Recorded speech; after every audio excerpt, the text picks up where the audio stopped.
नमस्कार प्यारे साथियों, स्वागत है आपका हमारे YouTube चैनल में। आज हम एक नई श्रृंखला शुरू कर रहे हैं। फर्स्ट ग्रेड 2018 की जो भर्ती थी, जो अभी जनवरी के अंदर पेपर हुआ थे, उसमें मैनेजमेंट के जो प्रश्न आए थे, उन प्रश्नों को लेकर के आपके सामने उपस्थित हैं। उसमें लगभग 15 प्रश्न आते हैं प्रत्येक ग्रुप के पेपर में। तो ग्रुप 3 ग्रुपों में पेपर हुआ था, ए, बी और सी। तो लगभग 45 प्रश्न हैं और उन 45 प्रश्नों के माध्यम से हम पूरी मैनेजमेंट को है वो कवर कर लेंगे। तो इन जितने भी प्रश्न हैं, इन सारे प्रश्नों को हम व्याख्या सहित है वो पढ़ेंगे। तो शुरू करते हैं आज का वीडियो।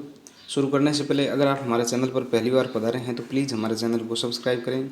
सब्सक्राइब करने के बाद में पास में बनी बेल आइकन ज़रूर प्रेस करें। प्रत्येक आने वाले वीडियो को ज़्यादा से ज़्यादा शेयर करें, लाइक करें और कमेंट करें।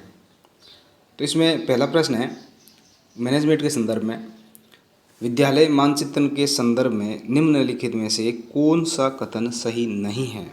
कौन सा कथन सही नहीं है ये बताना है हमें। सही नहीं है वो बताना है। तो इस प्रश्न का सही उत्तर है विकल्प नंबर 3। विकल्प नंबर 3। इसमें ये विभिन्न तकनीकों एवं प्रक्रियाओं का समूह है। इसका प्रयोग स्थानीय स्तर पर आगामी शैक्षिक आवश्यकताओं की पहचान के लिए किया जाता है। बिल्कुल सही है।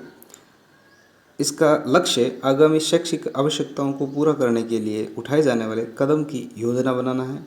और विकल्प जो 3 है, इसमें ये दिया हुआ है कि इसका अर्थ सिर्फ एक बड़े मानचित्र पर वर्तमान विद्यालय का स्थान निरूपित करना है। तो सिर्फ इसमें ये नहीं होगा। तो केवल विद्यालय के मानचित्र को निरूपित करना इसका उद्देश्य नहीं है। इसमें विभिन्न तकनीकों एवं प्रक्रियाओं का समूह भी होता है और इसके साथ साथ इसका प्रयोग स्थानीय स्तर पर आगामी शैक्षिक जो आवश्यकताएं होती है उनकी पहचान के लिए किया जाता है। तो ये है वो विद्यालय मानचित्रण के बारे में इस प्रश्न आया था।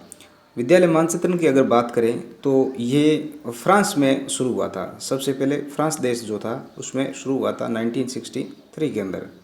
1963 में फ्रांस में शुरू हुआ था और हमारे भारत में स्वीडन देश के सहयोग से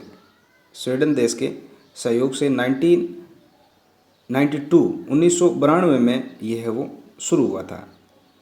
1992 में शुरू हुआ था लोक जुम्बिश के तहत। किसके तहत हुआ था? लोक जुम्बिश के तहत।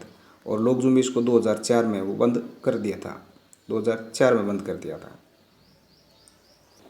शाला मानचित्रण के उद्देश्यों की अगर बात करें तो इनके निम्न उद्देश्य हैं जिस तरीके से, जैसे इसमें ये आता है कि सबसे पहले तो लैंगिक जो असमानताएं हैं उनको कम करना और उसके बाद में 6 से 14 वर्ष तक के सभी बच्चों को विद्यालय स्तर की शिक्षा उपलब्ध करवाना।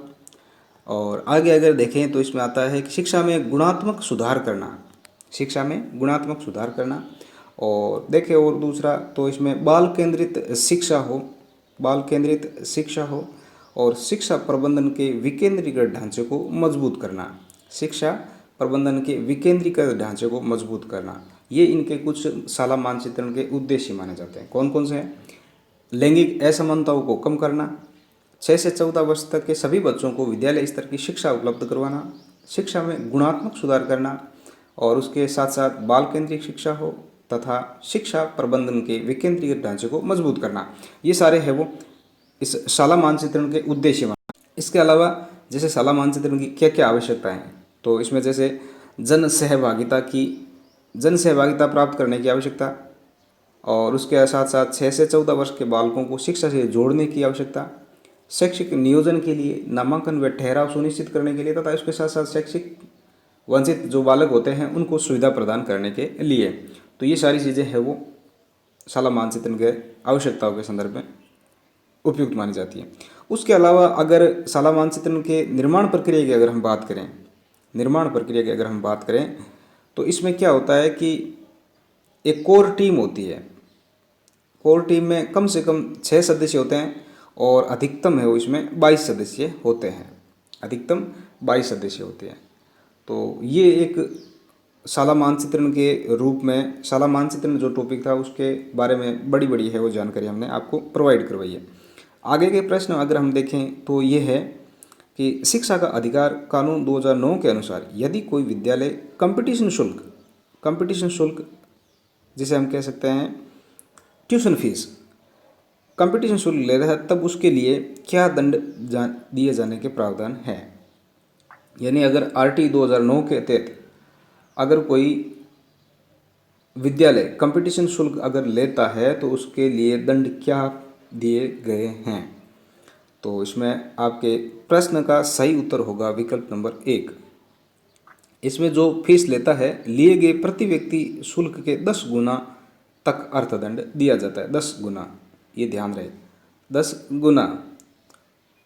तो इसमें अगर आरटी 2009 की बात करें, हम आरटी 2009 की बात करें तो ये इसमें बहुत सारी धाराएं और 7 अध्याय दिए हुए हैं। तो मोस्ट जो चीज़ें हैं उसके बारे में हम थोड़ा सा देख लेते हैं।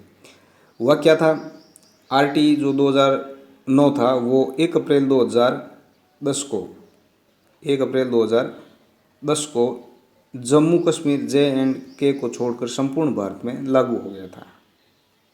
जम्मू कश्मीर को छोड़कर के संपूर्ण भारत में लागू हो गया था। और इसमें क्या था, कुल 7 अध्याय और 38 धाराएं हैं, 38 धाराएं मौजूद हैं। इसमें पूरा है वो शिक्षा से संबंधित क्या क्या होना चाहिए, क्या क्या नहीं होना चाहिए, पूरा है वो विवरण दिया गया है। और ये हमारा भारत देश है वो 135वां देश था जिसने आरटी नियम लागू किया था। इसमें अध्याय 7 है और कुल 38 है वो धाराएं हैं। इसमें अगर बात करें कि धारा फर्स्ट है तो धारा फर्स्ट में क्या है, जम्मू एंड कश्मीर को छोड़कर संपूर्ण भारत में ये लागू हुआ था 1 अप्रैल 2010 को। धारा सेकंड में क्या है, कैसे यह तक की जो उपधाराएं हैं वो है इसमें सम्मिलित की गई है, जिसमें समुचित सरकार है, प्रति व्यक्ति फीस है, ये सारी इसमें दी हुई है। धारा 3 में फीस या प्रचार नहीं देगा कोई भी। धारा 4 के अंदर अगर बात करें तो आयु के अनुसार कक्षा में प्रवेश दिया जाएगा। अगर बच्चा 10 साल का है और वो शुरू से स्कूल नहीं गया है तो उसको प्रथम कक्षा या सेकंड कक्षा के अंदर नहीं प्रवेश दिया जाएगा। उसको उस आयु के अनुसार जो समकक्ष उसके समकक्ष के जो विद्यार्थी है जिस क्लास में पढ़ते हैं उस क्लास में उसको बिठाया जाएगा। तो आयु के आधार पर आयु के अनुसार कक्षा में प्रवेश दिया जाएगा। धारा 4 के अंदर, धारा 4 में आयु है, ध्यान रहे, आयु धारा 4 में। धारा 5 में टीसी का विवरण दिया गया है, टीसी का विवरण दिया गया है। इसमें क्या है कि कोई भी बच्चा अगर स्कूल से स्थानांतरण चाहता है तो स्कूल का जो प्रधानाचार्य है वो टीसी देने में मनाही नहीं कर सकता, आनाकानी नहीं कर सकता, चाहे फीस वहाँ नहीं भरी हुई उसने चाहे भरी हो, इस कंडीशन में वो टीसी देने के लिए मना नहीं कर सकता। धारा 5 के अंदर टीसी दी हुई है, धारा 5 टीसी। धारा 6 के अंदर समुचित सरकार और स्थानीय प्राधिकारी का विद्यालय स्थापित करने का कर्तव्य बनता है। धारा 7 में वित्तीय और अन्य उत्तरदायित्वों का हिस्सा बांटना। धारा 8 में समुचित सरकार का कर्तव्य होता है, समुचित सरकार का कर्तव्य धारा 8 में है। धारा 9 की अगर बात करें तो स्थानीय जो प्राधिकारी होते हैं उनके कर्तव्य दिए गए हैं। धारा 10 में अगर बात करें तो माता पिता और संरक्षक के कर्तव्य दिए गए हैं। धारा 11 में बात करें तो समुचित सरकार तथा विद्यालय का दायित्व बनता है। उसके साथ साथ आगे है धारा 12। धारा 12 में 25% जो छात्र हैं उनको आरटी के तहत है वो प्रवेश दिया जाता है किसी भी स्कूल के अंतर्गत। तो 25% बच्चों को स्कूल में दाखिला दिलाने का धारा 12 में वर्णन किया गया है। धारा 13 में क्या है, प्रवेश पर कोई भी फीस नहीं ली जाएगी। अगर उसका उल्लंघन करता है तो शुल्क के 10 गुना उसको भरना पड़ेगा तथा प्रवेश परीक्षा पर 25,000 जुर्माना होगा। प्रवेश परीक्षा पर 25,000 जुर्माना होता है। और धारा 14 के अंदर है, आयु के सबूत न होने पर प्रवेश दिया जाएगा। अगर बच्चे का जन्म प्रमाण पत्र नहीं है या और कोई चीज़ अगर डॉक्यूमेंट में कमी है तो स्कूल वाले हैं वो ऐसा नहीं कह सकते कि हम इसको प्रवेश नहीं देंगे। तो आयु के सबूत न होने पर भी प्रवेश दिया जाएगा, ये धारा 14 कहती है, धारा 14 कहती है। ठीक है। धारा 15 है, प्रवेश से इनकार नहीं किया जाएगा। अगर बच्चे ने शुरू से पढ़ाई नहीं की है और वो बीच में जाकर के कहीं सितंबर अक्टूबर में अगर प्रवेश लेना चाहता है तो भी स्कूल वाले इसको मना नहीं कर सकते। तो प्रवेश के लिए मनाही नहीं कर सकते, ये धारा 15 में दी गई है। धारा 15, यहाँ धारा 12 से लेकर 15, 16, 17, 18 तक धाराएं बहुत महत्वपूर्ण मानी जाती है। ध्यान रहे, धारा 12 के अंदर क्या है, आरटी जो 25% जो बच्चे होते हैं उनको प्रवेश दिया जाएगा। 13 में कोई फीस नहीं लिया जाएगा, उल्लंघन करता है तो 10 गुना तथा प्रवेश परीक्षा पर 25,000 का जुर्माना होता है। और 14 जो धारा है उस पर आयु के सभ्यता न आने पर प्रवेश दिया जाएगा। और धारा 15 जो है उसमें प्रवेश से इनकार नहीं किया जाएगा। धारा 16 है रोकने और निष्कासन का प्रतिषेध है। रोकने और निष्कासन का प्रतिषेध का मतलब यह है कि किसी भी बच्चे को 8वीं तक फेल नहीं किया जाएगा, 8वीं तक फेल नहीं किया जाएगा किसी भी बच्चे को, ठीक है। यह है धारा 16। और धारा जो 17 है ये खतरा देता है। धारा 17 में खतरा होता है, इसमें शारीरिक दंड आप बच्चे को नहीं दे सकते, बिल्कुल भी नहीं दे सकते। ना तो मानसिक रूप से प्रताड़ित कर सकते, ना शारीरिक रूप से बच्चे को दंड दे सकते। धारा 18 मान्यता प्रमाण पत्र के बिना विद्यालय स्थापित नहीं कर सकते, और अगर उल्लंघन करते हैं तो यहाँ उनको 1 लाख रुपये तक का जुर्माना भरना पड़ सकता है। 1 लाख तक का जुर्माना भरना पड़ सकता है। तो ये भी एक प्रश्न बहुत ज़्यादा महत्वपूर्ण है धारा 18 के अंदर। धारा 18 में ये दिया हुआ है कि मान्यता प्रमाण पत्र के बिना विद्यालय स्थापित नहीं कर सकते। अगर इसमें विद्यालय वो स्थापित करते हैं तो उनका वो उल्लंघन माना जाएगा, और उस उल्लंघन के लिए उसको 1 लाख रुपए का जुर्माना दिया जाएगा। तो ये प्रश्न भी हमारे जो 62 नंबर प्रश्न है उससे मिलता जुलता प्रश्न है, क्योंकि इसमें भी कंपटीशन शुल्क के आधार पर उसके दंड का प्रावधान किया। तो यहाँ तो दंड 10 गुना दे रहा है, यहाँ तो दंड 10 गुना दे रहा है। और ये जो धारा कौन सी थी, ये 13 नंबर धारा थी। और 18 नंबर धारा में ये बताया है कि अगर विद्यालय अगर अपनी मान्यता प्रमाण पत्र के बिना अगर संचालित करता है तो उसको उल्लंघन के रूप में 1 लाख रुपए तक का जुर्माना लग सकता है। तो ये 13 में ये बात है और 18 में ये बात है, ये ध्यान रखनी है। उसके बाद में अगर धारा 19 की बात करें तो इसमें विद्यालय के मान एवं मानक की बात की गई है। धारा 20 की अगर बात करें तो अनुसूची में संशोधन करने की शक्ति दी हुई है। धारा 21 में बात करें तो एसएमसी की बात धारा 21 में की गई है। धारा अगर 22 की बात करें तो विद्यालय विकास योजना जो एसएमसी जो है उसको संचालित करने के लिए जो योजनाएं बनाई जाती है वो धारा 22 के अंतर्गत बनाई गई है। धारा 23 में है शिक्षकों की नियुक्ति के लिए अर्हताएँ, उनको क्या योग्यताएं चाहिए एक शिक्षक की नियुक्ति के लिए, तो वो सारी धारा 23 के अंदर दी हुई है। धारा 24 की अगर बात करें तो शिक्षकों के कर्तव्य दिए गए हैं। धारा 25 में अगर बात करें तो शिक्षक छात्र और शिक्षक अनुपात, किस तरीके से छात्र शिक्षक अनुपात हो वो इसमें दिया गया है। और उसके अलावा धारा 25 हो गया। धारा 26 में अगर बात करें तो 10% से अधिक पद खाली नहीं लिए रह सकते शिक्षा विभाग में। अगर शिक्षा विभाग में 10% से पद अधिक खाली है तो वो पुनः उनको भरा जाए, तो 10% से अधिक पद रिक्त नहीं किए जाएंगे। उसके अलावा धारा अगर 27 की बात करें तो गैर शैक्षिक कार्य शिक्षक को करने होंगे जिनमें 3 कार्य सम्मिलित है। और यहाँ से एक प्रश्न है वो पिछली फर्स्ट ग्रेड की भर्ती में इसमें प्रश्न आया है। तो गैर शैक्षिक कार्य में 3 कार्य है वो एक टीचर को करने होते हैं। पहला कार्य होता है जनगणना करनी, और दूसरा कार्य है आपदा राहत में सरकार की सहायता करनी या कार्य करना, और तीसरा कार्य है चुनाव करना टीचर का काम है, जनगणना करवानी टीचर का काम है। और आपदा राहत में कहीं भी, जैसे अभी आपदा चल रही है कोरोना की, तो कोरोना में मास्टरों को टीचरों को तैनात कर दिया गया है हर कहीं पे, तो यहाँ इनको इनके 3 कर्तव्य है वो बताए गए हैं। धारा 28 में अगर बात करें तो प्राइवेट ट्यूशन पर रोक लगाई गई है। प्राइवेट जो ट्यूशन है उस पर है वो रोक लगाई गई है। चलिए अगला है धारा अगर 29 की बात करें तो इसमें प्रारंभिक शिक्षा के लिए पाठ्यक्रम तय करना होता है। धारा 30 की अगर बात करें तो बोर्ड परीक्षा में बैठना अनिवार्य नहीं है।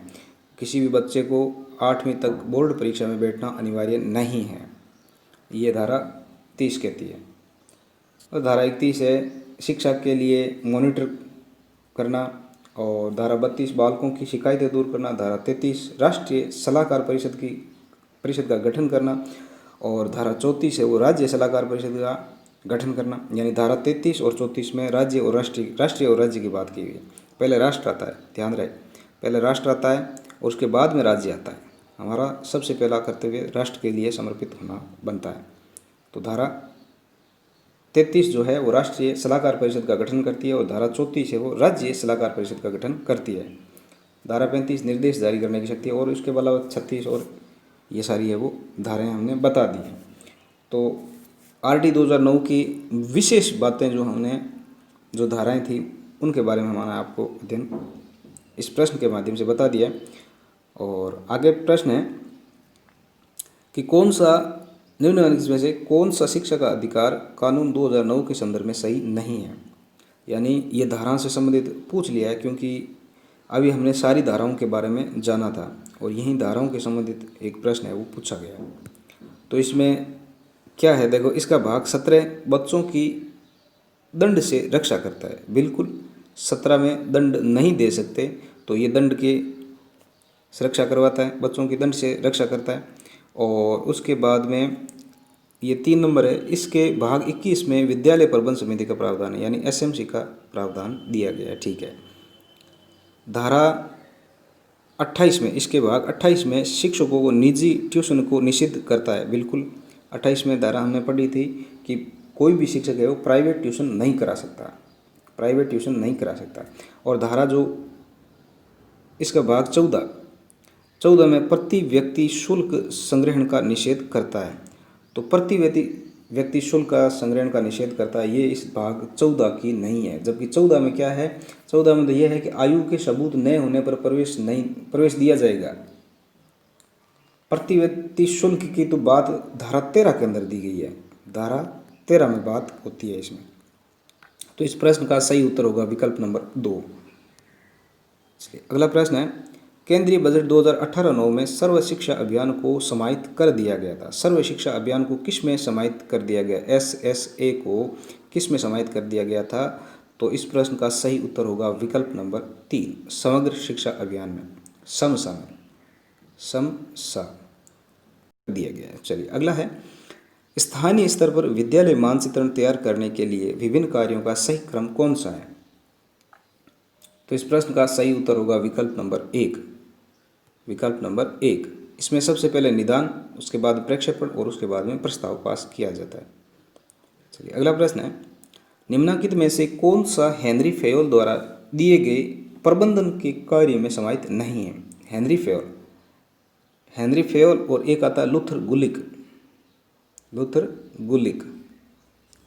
तो हेनरी फेयोल और लुथर गुलिक की बात अगर हम करें तो इसमें क्या होता है, जैसे हेनरी फेयोल ने दिया था जो अपना सूत्र उसमें था POCCC और लुथर जो गुलिक थे उन्होंने दिया था पोस्ट कोर्ब।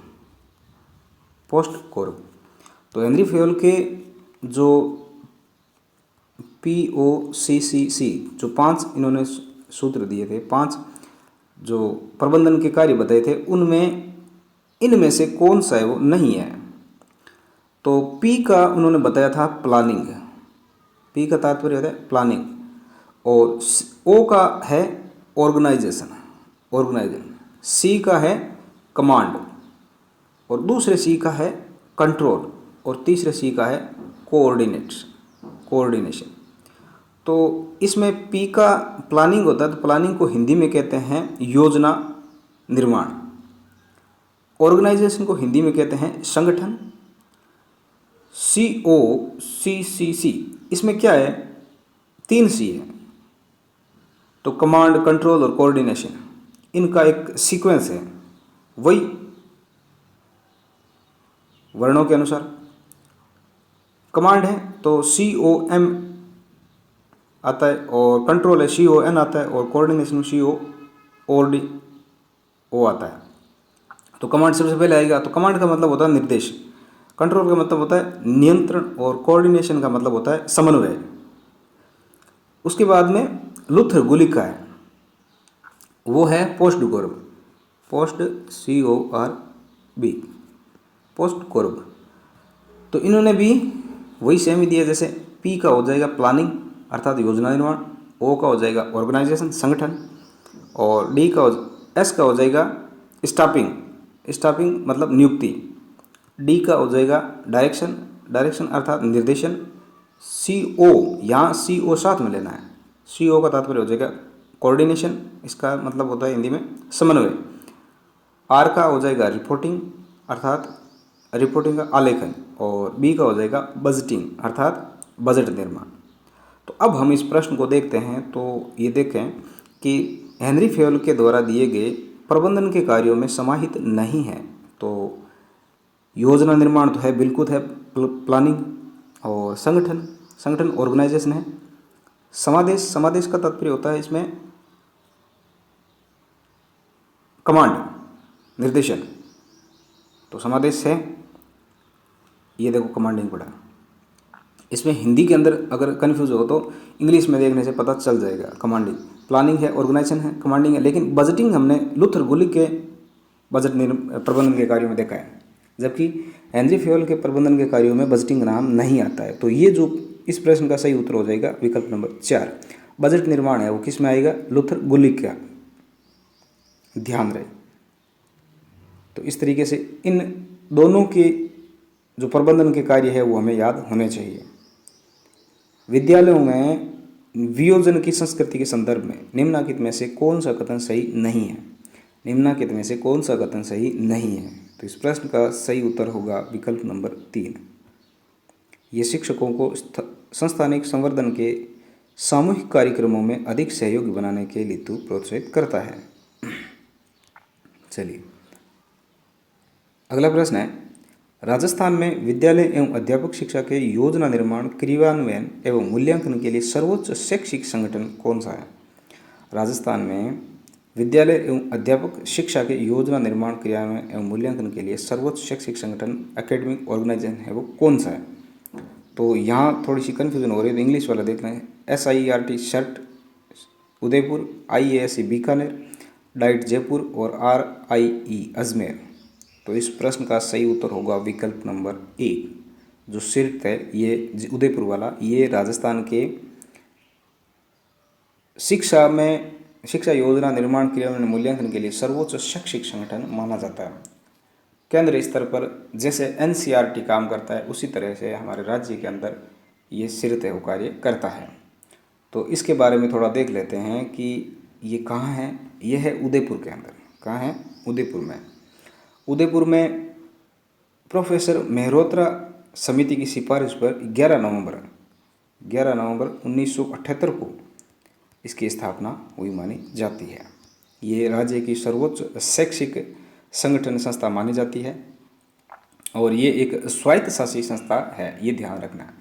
स्वायत्त शासी संस्था है, ठीक है, स्वायत्त शासी संस्था है। और शुरू में ये क्या था? प्रारंभिक शिक्षा विभाग के अधीन था, लेकिन जनवरी 2002 में ये निदेशालय प्रारंभिक शिक्षा विभाग के प्रशासनिक नियंत्रण में कार्य करने लग गया है, ठीक है। और इस शर्ट को SIERT सिरत को जो था इसको 3 अप्रैल 2018 को इसका नाम बदल दिया गया था और नाम बदल के रखा था इसको RSCERT, जिसका हिंदी में नाम होता है राजस्थान राज्य शैक्षिक अनुसंधान एवं प्रशिक्षण परिषद। तो ये इसके बारे में थोड़ी सी बड़ी जानकारी है। इसके अलावा अगर IASE की बात करें जो बीकानेर में है, तो इसकी अगर स्थापना की अगर बात करें तो ये 1940 में इसकी स्थापना हुई थी। और IASE जो हमारे राजस्थान के अंदर 2 मानी जाती है, एक अजमेर में है और दूसरी बीकानेर में है। अजमेर वाली जो IASE है इसकी स्थापना हुई थी 1988-89 के अंदर। और ये करवाते क्या है? माध्यमिक स्तर की जो शिक्षा है, जैसे B.Ed है, M.Ed है, इसमें सेवा पूर्व और सेवाकालीन जो प्रशिक्षण होते हैं वो इसमें करवाए जाते हैं IASE में। तो ये ध्यान रखना है। और डाइट जो होती है, इस डाइट में क्या होता है कि प्राथमिक व उच्च प्राथमिक स्तर के सेवारत शिक्षकों व HM को सेवाकालीन प्रशिक्षण दिया जाता है।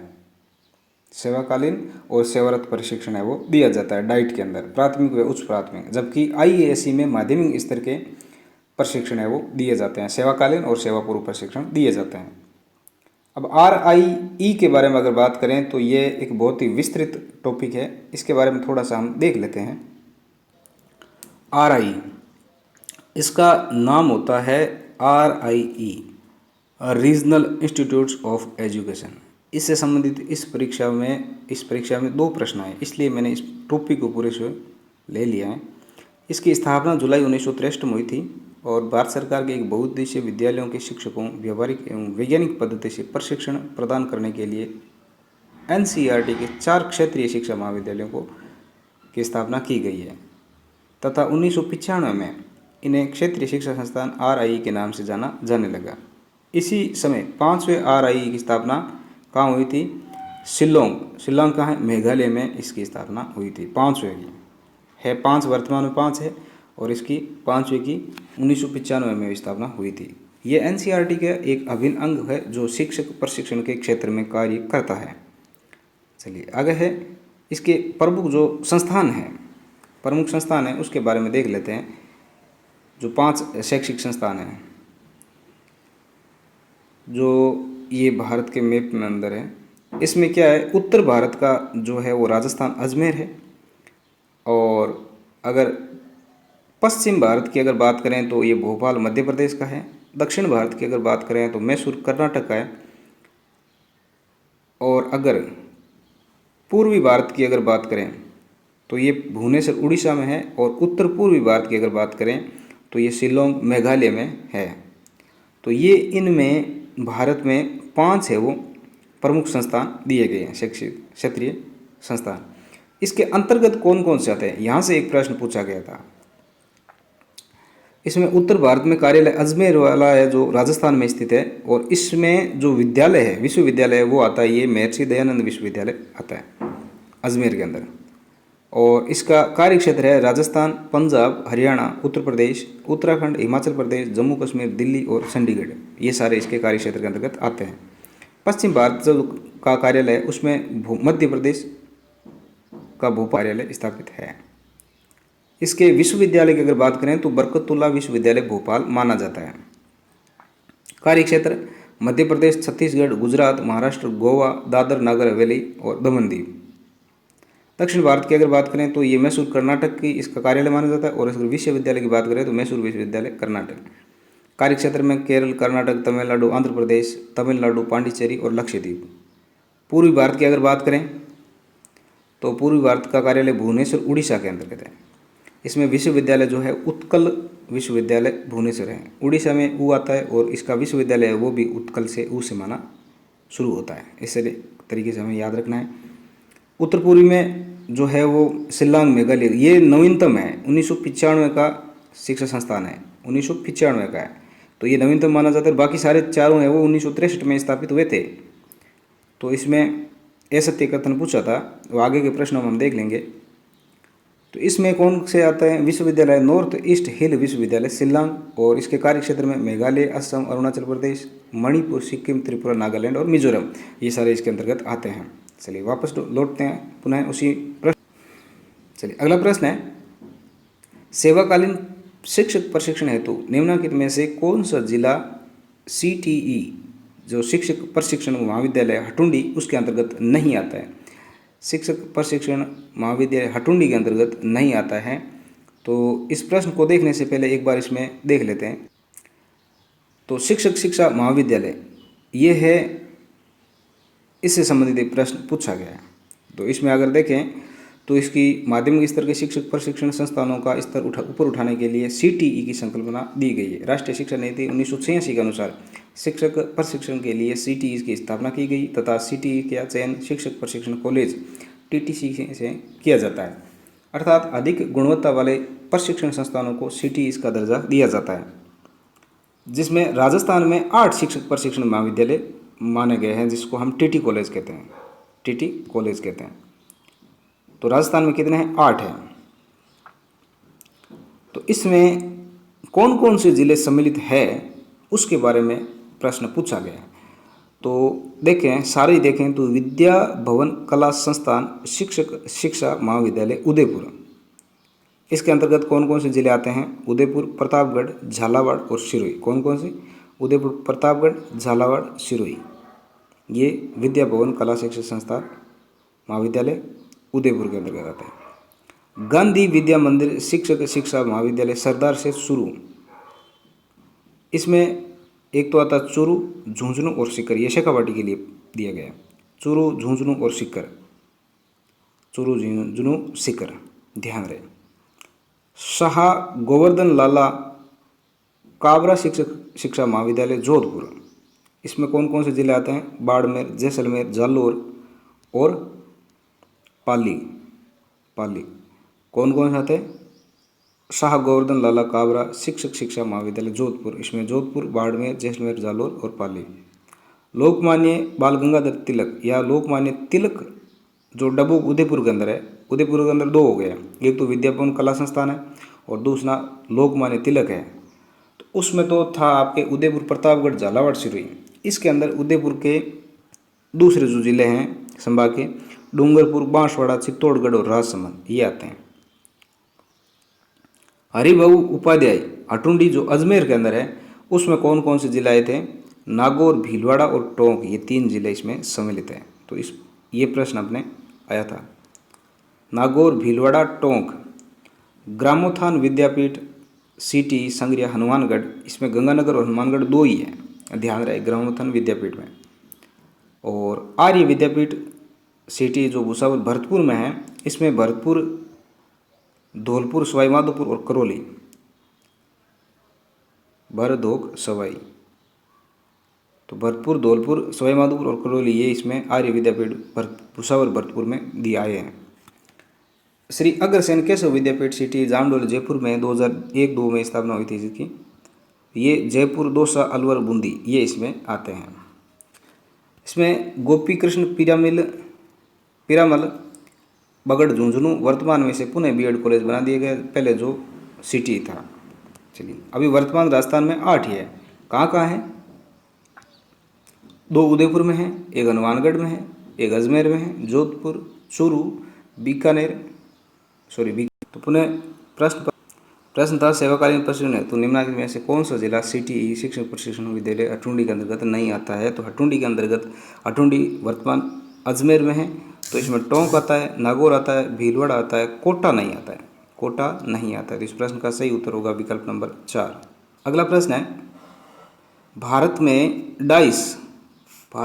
Dice district information system for education, dice का पूरा नाम है district information system for education. तो इस डाइस का प्रश्न है वो फुल फॉर्म का पूछा था 2015 वाले एग्ज़ाम के अंदर, तो डाइस का वापस पुनः प्रश्न आ गया।